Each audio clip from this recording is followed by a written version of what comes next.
Olá, pessoas, olá, meus alunos queridos, como é que vocês estão? Espero sinceramente que vocês estejam maravilhosamente bem. Como não é novidade para vocês, vai se iniciar a eletiva, né? E a minha eletiva, você já sabe, é sobre jogos de tabuleiro, que é intitulado Jogos de Mesa, da produção à diversão. Jogos de mesa, ou jogos de tabuleiro, também chamado de board games, né? Ele é a minha principal forma de lazer. Eu tenho muito orgulho desse tipo de lazer que eu tenho. Eu tenho aqui, como vocês estão vendo, uma pequena coleção desses jogos de tabuleiro que abrange diferentes tipos de mecânica.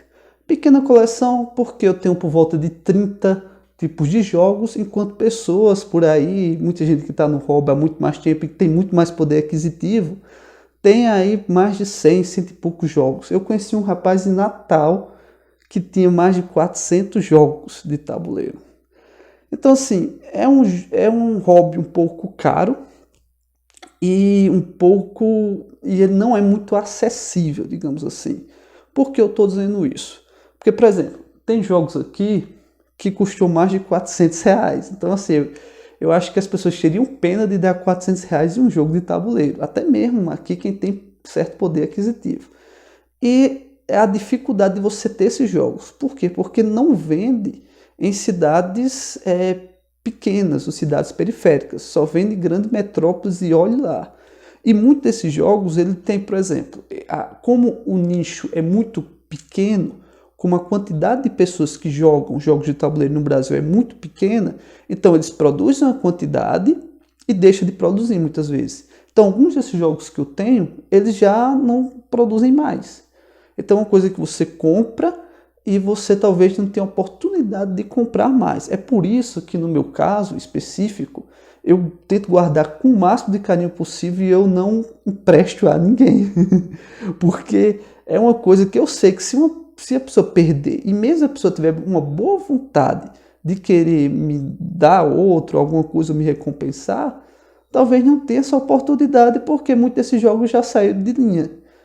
Para você ter uma ideia, como é algo que aqui no Brasil não é tão comum, esse tipo de prática, no Brasil estima-se que tem aproximadamente 2.000 tipos de grupos de jogos de board game, de tabuleiro, essas coisas.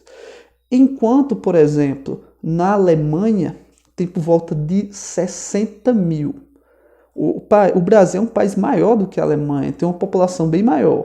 E para você ter uma ideia, lá na Alemanha é por volta de 30 vezes mais do que no Brasil, a quantidade de jogadores, a quantidade de grupo de pessoas que usam os jogos de tabuleiro como hobby, como diversão. Os jogos de tabuleiro, ele também tem uma característica muito grande, principalmente no Brasil.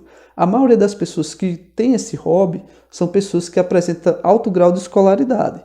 E isso é comum, porque é um tipo de diversão que literalmente, principalmente em jogos modernos, onde o fator de sorte não é predominante, é a sua capacidade, suas habilidades cognitivas e operantes.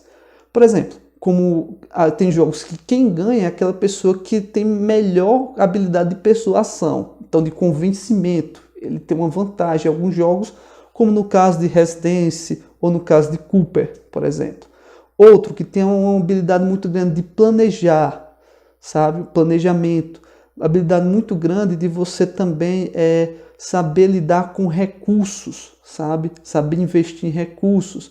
Outro também habilidade de tática, habilidade de estratégias, habilidade de memórias. Então essas habilidades são extremamente essenciais para você conseguir jogar ou conseguir ganhar esses jogos. Existem, inclusive, estudos que mostram que alunos que têm a prática com jogos de board game, ele tem uma capacidade maior de planejamento, como também tem de concentração. Em média, uma pessoa fica no máximo, 40 minutos ou 30 minutos concentrado em alguma atividade. Uma pessoa que tem um hábito de jogar jogos de board game ou de tabuleiro consegue passar mais tempo nesse período de concentração, porque justamente os jogos de tabuleiro ele estimula essa parte de concentração, estimula essas habilidades e outras habilidades cognitivas e operantes no qual eu citei. Bem, pessoal, muitas vezes quando se fala em jogos de board game, o que é a primeira coisa que vem na cabeça das pessoas? Vem na cabeça esse tipo de joguinho, né? Onde você pega, tem aqui as casinhas, e você joga, rola o dado, de acordo com o resultado do dado, você vai andar nas casinhas. Se cair numa casinha que tem uma determinada ação, você vai cumprir a ação. Geralmente volta 2 casas, anda 2 casas, escolhe um jogador para fazer determinada coisa. Então a gente pensa jogos de tabuleiro como esse tipo, né? Jogos de mesa relacionados a isso. Que inclusive essa mecânica é chamada de mecânica de progressão, certo? Onde você anda em grades, que isso aqui é chamado de grades, e rolar e andar.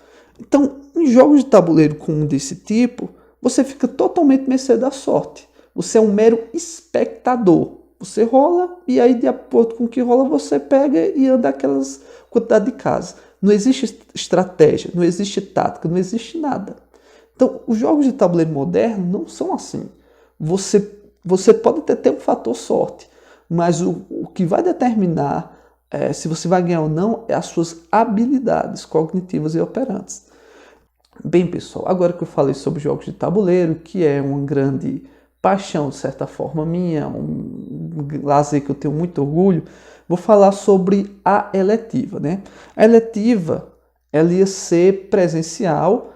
As minhas duas ou três primeiras aulas eu ia explicar um pouco da história, falar um pouco sobre algumas características, falar sobre as mecânicas, e aí a gente ia construir os jogos de acordo com algumas mecânicas. Eu ia propor a construção de jogos. Eu dividi, né, em determinados grupos os alunos, e esses alunos iam ficar encarregados de construir jogos de acordo com os diferentes tipos de mecânicas que a gente iria estudar. Inclusive, eu comprei até uns materiais aqui para vocês. Ó. Aqui, ó, um conjunto de dados, como você está vendo aqui, e peões, ok? Aqui, vou até abrir para mostrar aqui para vocês. A gente tem aquele dado tradicional, né, de 6 faces. E eu tenho, no caso, um dado aqui de 10 faces, né, um dado um pouco diferente. Não sei se vocês conseguem ver aqui. E outro, um dado que a gente chama de dado branco, ok?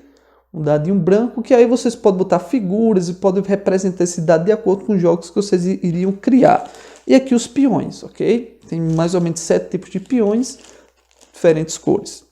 Também viria com essas cartinhas, ó, em branco, no qual vocês iriam colocar, se vocês construíssem um jogo de cartas, você ia colar alguma carta aqui, por exemplo, e você ia jogar de acordo com o jogo que vocês iam criar, certo? Um conjunto de cartas em branco também.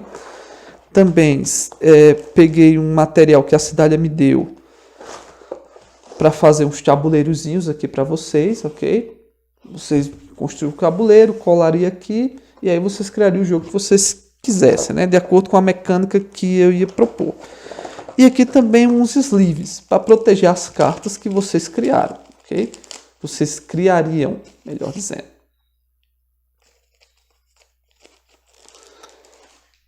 Então, era basicamente isso, o conjuntinho que eu ia entregar para vocês, mas infelizmente não deu certo.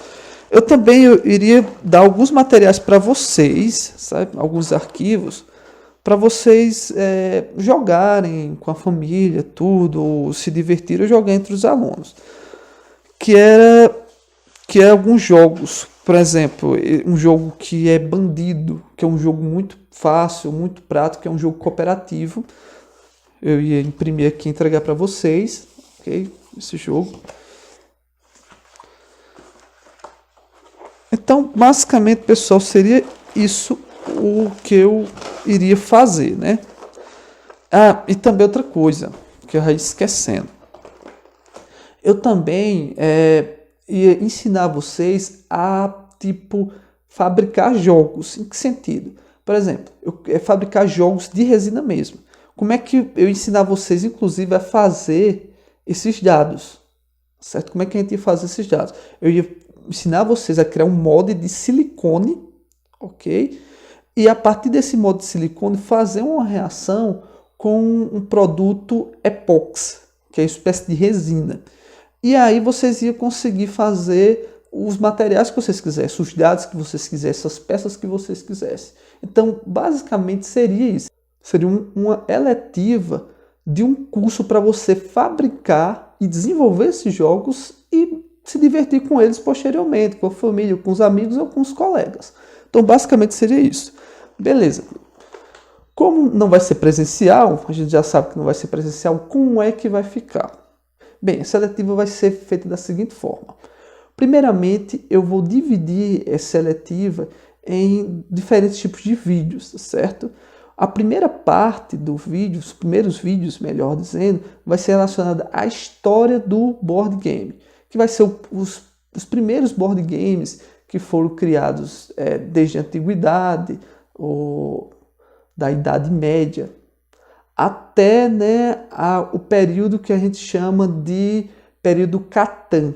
Por que período Catan? Porque tem um jogo que ele é muito conhecido no mundo do board game como fosse o jogo de transição desses jogos antigos, desses jogos que até comercialmente comuns, como o caso de Detetive, como o caso de Banco Imobiliário, como o caso de War, para esses jogos mais modernos que a maioria está aqui representada aqui nessa minha prateleira, ok? E que é um jogo chamado Catan. Ele é um jogo que foi feito por um alemão e ele apresenta algumas características que diferenciam os jogos modernos desses jogos mais antigos, como esses jogos, o Jogo da Vida, Banco Imobiliário, War, que faz essa diferenciação. Então eu vou dividir praticamente duas partes. Os jogos, desde a história até o Catan, e do Catan até esses jogos mais modernos. O Catan, infelizmente, eu não tenho. Eu vou comprar, inclusive, e vou ensinar a vocês e vou mostrar a importância do Catan que teve para os jogos de tabuleiro. Tanto é que a maioria das pessoas não conhecem os jogos de tabuleiro pós-Catan, que é um jogo que foi criado em 95. E é um jogo muito famoso no mundo, já vendeu mais de 10 mil exemplares, para você ter uma ideia. No Brasil, esse jogo ele foi lançado pela Grow, que é um dos... Eu acho que mesmo quem não conhece jogos de tabuleiro, sabe que conhece a empresa, sabe que é uma das empresas mais famosas, junto com a Estrela. Ela compete entre a Grow e a Estrela entre as empresas mais famosas de brinquedo no Brasil. Ok? E ela foi pela Grow, produzida pela Grow, e depois de ser produzida pela Grow, foi comprado os direitos de produção dela pela Devir, que a Devir ficou muito famosa no Brasil por produzir RPG, que é um tipo de jogo teatral, que chama Role Play Games, que depois eu vou falar inclusive sobre esse jogo em um vídeo posterior aqui da eletiva, tá certo? Pois bem, pessoal, então os dois vídeos, como eu disse, vai ser vídeos sobre a história do board game, e a partir do terceiro vídeo, contando como primeiro vídeo a história do board game, a partir do terceiro vídeo eu vou falar sobre mecânicas e vou falar um pouco sobre esses jogos que eu tenho. Vou também dar arquivos para vocês baixarem, com o intuito de vocês aprenderem mecânicas, aprenderem a jogar e jogar com seus amigos, com seus vizinhos, com algumas pessoas assim que vocês queiram jogar, que vocês sintam vontade de jogar, ok? Também eu vou ensinar vocês a produzir algumas peças dos jogos de tabuleiro, como esses dados. Eu vou fazer uma aula que vou ensinar, vou mostrar como é que se faz o molde, vou mostrar como é que faz a mistura para produzir aquela resina, assim para vocês conseguirem produzir inclusive esses dados, para vocês produzir bonecos, para vocês conseguir produzir peões ou peças que vocês desejarem produzir, ok? Marcadores. Então, basicamente, a eletiva é isso. Vai ser vídeos com a história, vídeos com a mecânica, vídeos ensinando a você produzir determinados tipos de materiais de board game, né? E também vídeos mostrando os board games que já foram publicados, bastante famosos, para vocês terem conhecimento sobre esses board games e quem sabe futuramente comprar ou jogar, ou até mesmo conhecer, que eu acho importante vocês conhecerem, porque mesmo que vocês não comprem, vocês podem ter uma oportunidade de ter um amigo que tem algum desses jogos e jogar para se divertir e tudo mais, ok? Então é basicamente isso. Pois até a próxima aula, pessoal. Tchau, um abraço e valeu!